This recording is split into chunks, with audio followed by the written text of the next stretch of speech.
knew. His mother died when he was 7. He was sold to a ship captain in Baltimore, and he taught himself to read and write. And he came out a former slave with the first African-American newspaper, the North Star, in 1845 in Rochester, New York. He used its pages to argue not only for the abolition of slavery, but for racial equality. 1845, former slave, trying to make the case. He would become one of the foremost proponents and most popular speakers for the end of slavery. President Lincoln sought his counsel. Were he alive today, Douglass would no doubt have something to say about the media's complicity in denigrating and perpetuating negative stereotypes about minority groups. I just went to the panel about race and gender representations on television, and they were talking about the reality shows and compared The Bachelor, who has a white bachelor, and he has white women, for the most part, who want to marry him more than anything else in the world. And then they pointed out the flavor of love with Flavor Flav, a minstrel with women who are just feed into perpetuating negative stereotypes of black people. It just makes me crazy that we are complicit in our own demise, as it were, in terms of respect from the rest of America. At one of the national networks for which I worked, we had a tape library, and if anyone was doing a story on, say, housing construction, you could go to the tape library and get B-roll, or cover footage that we call it, and you can get scenes of foundations being laid and houses being framed and carpenters nailing and plumbers laying pipe, and you could use that video to help make your story more interesting, and it related to what you were talking about. And if you were working on consumer spending, there was a consumer spending reel.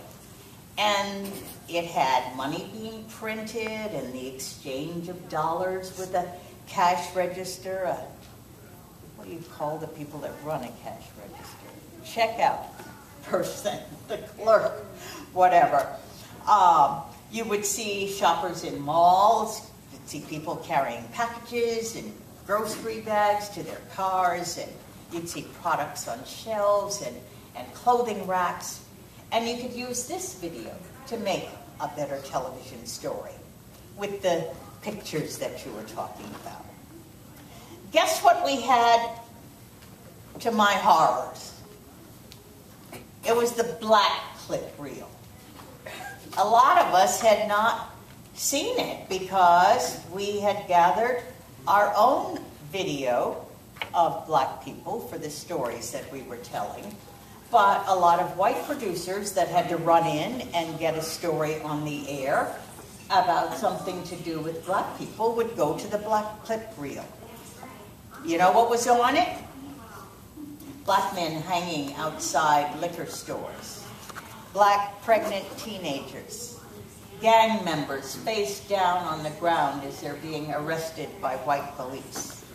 Welfare lines, ramshackle houses, hungry children in the South. Black boys with boom boxes blaring rap music. You get the picture. That was the black clip reel.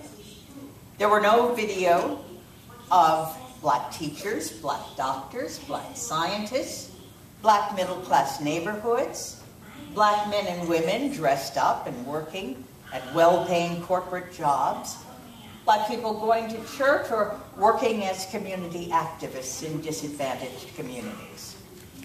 Producers and library personnel put together those clip reels. When we black correspondents found out about it, we went to top management and explained to them the subtle racism that was. That's what white people thought they needed to tell a story about black people. All negative, everything negative. And that racism was entrenched in the news division. It manifested itself in the clip reel, but it also manifested itself in people not being promoted, not being advanced, not getting the same salaries. When I was at ABC News as a national correspondent, I covered a lot of social issues, and when I was doing a story on poverty, I went out of my way to find white people that were poor.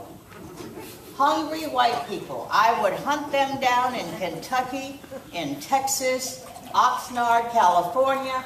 I went everywhere because constantly, every time you saw poor people, only blacks were represented.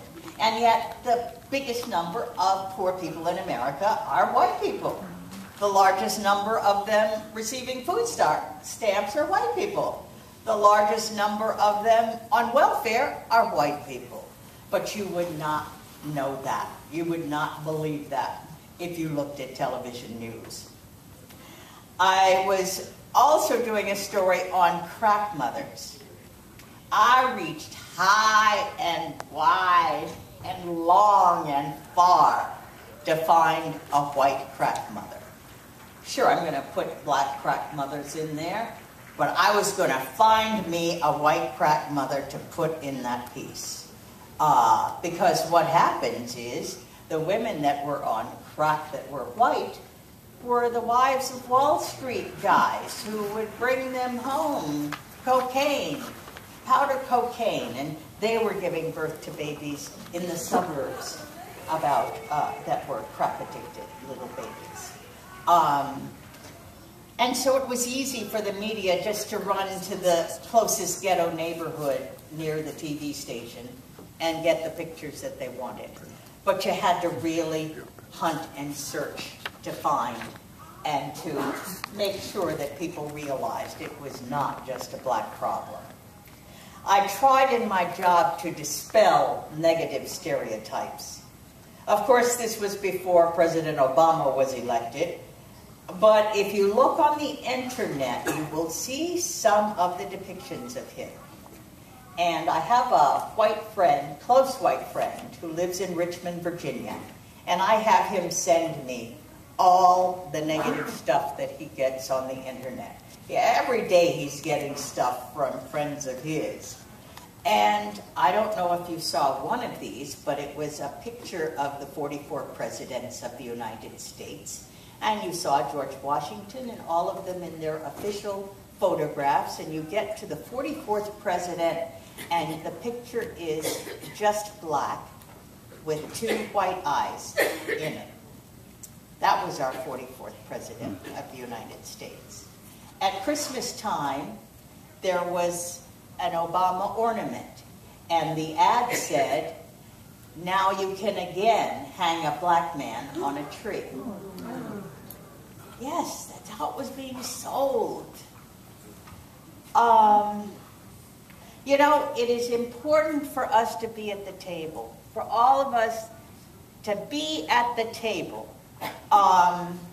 And I'm talking about the news table, the newsroom, where the editors and producers and assignment people decide what is going to be the news and who's going to go out and get it. There needs to be someone there who says, "Wait a minute. Now, is that right? Are we going to do a story this way?" Which is something, I was such a thorn in the side of ABC. They just, here she goes again. Oh, and I'm the bad person because I point out things. But we did a story on prime time about grandmothers who are having to rear their daughters' children because the daughters are in prison or are on drugs. They went to Newark, New Jersey, and they profiled in 1 hour 4 black grandmothers.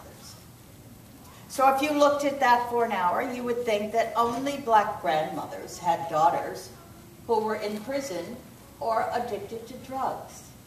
And I called them up and said, you've got to be kidding. You couldn't, who allowed that to go on the air? Didn't anybody watching that say, those are only black people that we're showing with this problem? So we have to be at the table. And now those tables have more women seated around them, and I'm glad for that. We did when Viagra came out, and I was working for World News Tonight with Peter Jennings. Every night, for 5 nights, we had a story on Viagra. And it was like, how much is there to tell about Viagra? But it was middle class, upper middle class, middle-aged white men fascinated with that. When tamoxifen came out, we women were like, okay, this is considered, you know, something that may positively help women with breast cancer. Do you know we had to fight to get that story on? Because we're not there. We're not there to be able to make out those points. I know I'm going over my time. I'm sorry. Just got to tell you all these things. The future does not look particularly bright for minorities, given the economics of media today. The business, and yes, it is a business. I'd like to think of it as a public service that we are providing the American people to have an informed electorate to function in a democratic society. I'd like to think that we aren't a business, but we're treated like a business, and it is in flux, and there will have to be a shakeout period. I teach at Emerson College here in Boston, where we have almost completely scrapped our journalism curriculum to prepare our students for the realities of tomorrow. No longer will they concentrate on print or broadcast. Every student will be a multimedia journalist. They will have to know how to shoot video. They will have to know how to edit it. They will know how to produce stories. They will be able to broadcast them. They're going to be able to do everything. Shoot still photographs. Because no one knows what the future is going to be. We don't know whether there are going to be newspapers left. I think the network evening newscasts are on their way out, and I think that's why Katie Couric is leaving CBS, and why you're seeing Meredith Vieira and Matt Lauer talking about going. Things are, because they don't want to pay them that big money anymore. They don't have the big money to pay them. So we are trying to prepare students that will walk out of Emerson College and be able to go into any place and be able to work. But the problem is Emerson College costs $45,000 a year for tuition, room, and board. And we are having difficulty getting minorities who are able to pay that kind of money. One more point I want to make, and I'll stop. It's been interesting that the cable news networks have been doing shows on black people. CNN did a 2-parter on the black experience and repeated it, and wasn't the best. MSNBC is this weekend doing the Black Agenda. Ed Schultz and Reverend Al Sharpton are together co-hosting that. I'll have to see how that turns out. Just taking up the topic doesn't necessarily solve some of the problems of distortion. CNN did a black documentary, but it still has no minorities doing programs in prime time where there were recent opportunities to fill jobs with one. A disgraced public figure like Elliot Spitzer can get a job, can do a primetime show, but yet there aren't any black people out there. It's sad, okay? It's sad. And I just want to finish with, what have we learned about our struggle? That racism is still alive.